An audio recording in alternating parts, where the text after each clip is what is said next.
Assalamualaikum warahmatullahi wabarakatuh. Anak-anakku sekalian, pertemuan yang kedua ini kita masih membicarakan tentang konsep fikih dan perkembangannya. Kali ini kita akan membahas tentang periodisasi perkembangan ilmu fikih. Menurut Syekh Abdul Wahab Khalaf, perkembangan tarikh Al-Asy'ari atau fikih Islam itu menjadi 4 periode.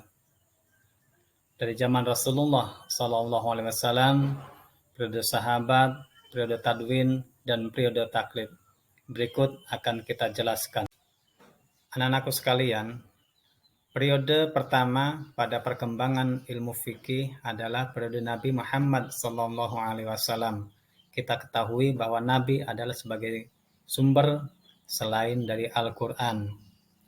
Nah, pada periode ini terbagi menjadi 2. Yang pertama adalah periode Makkah.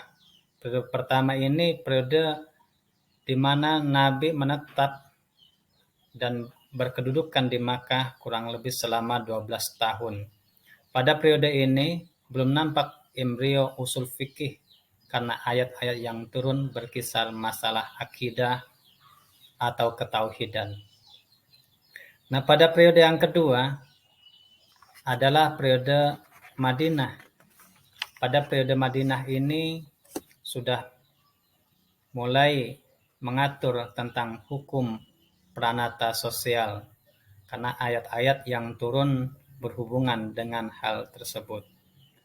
Sehubungan dengan hal itu, maka hukum-hukum perkawinan, talak, wasiat, dan jual beli serta hutang piutang itu sudah dilaksanakan pada periode Madinah ini.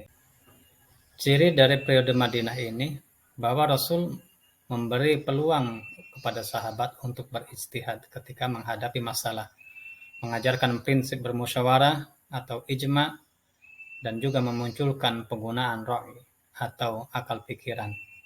Sumber hukum pada masa ini hanya wahyu, karena Rasul juga melakukan ijtihad ketika muncul persoalan dan wahyu belum turun. Periode kedua adalah periode sahabat.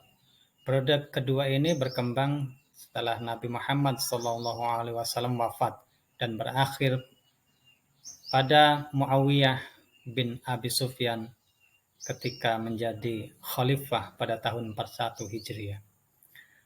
Pada masa ini terjadi persiapan pembentukan fikih, muncul kreativitas dalam berijtihad, di mana penggunaan ra'yi lebih terarah. Sahabat mulai mengimplementasikan metode istinbat hukum, seperti Umar menerapkan maslahah dalam kasus pencurian, dan Ali menerapkan kias dalam masalah hukuman bagi pelaku minuman keras. Muncul fatwa-fatwa bagi peristiwa-peristiwa yang tidak ada pada zamannya. Para sahabat menjadi pemegang otoritas fikih di daerah masing-masing, Mekah, Madinah, Kufah, Basrah, Sam, dan Mesir. Selain itu, para sahabat memberi fatwa-fatwa dalam berbagai masalah.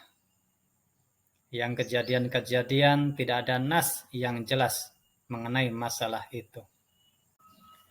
Periode yang ketiga adalah periode tadwin atau masa tadwin.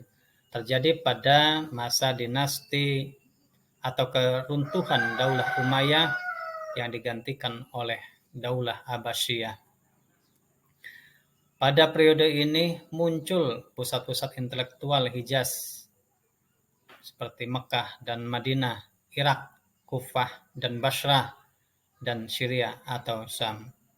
Juga muncul aliran ahlul hadis dan ahlul ra'i. Di antaranya pertama Imam Abu Hanifah. Beliau merupakan seorang tabi'in, yakni generasi setelah sahabat Nabi Sallallahu Alaihi Wasallam. Imam Abu Hanifah menyusun kitab Al-Fiqh Al-Akhbar atau kitab fikih. Yang kedua adalah Imam Malik. Imam Malik menulis kitab Al-Muwatta, kitab hadis. Imam Malik, beliau terkenal dengan kecerdasan yang luar biasa. Yang ketiga adalah Imam Syafi'i.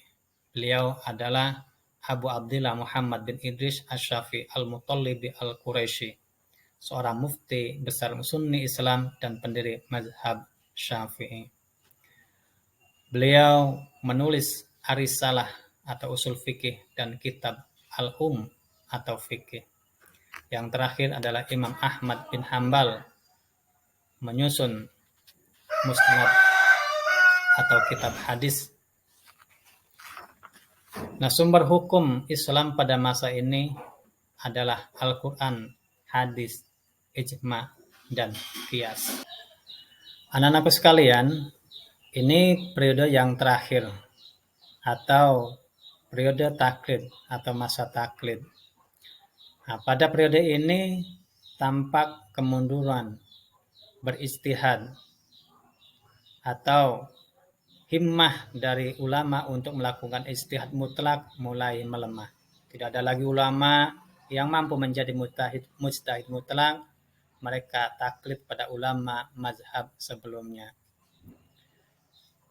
Apa yang menyebabkan taklid ini?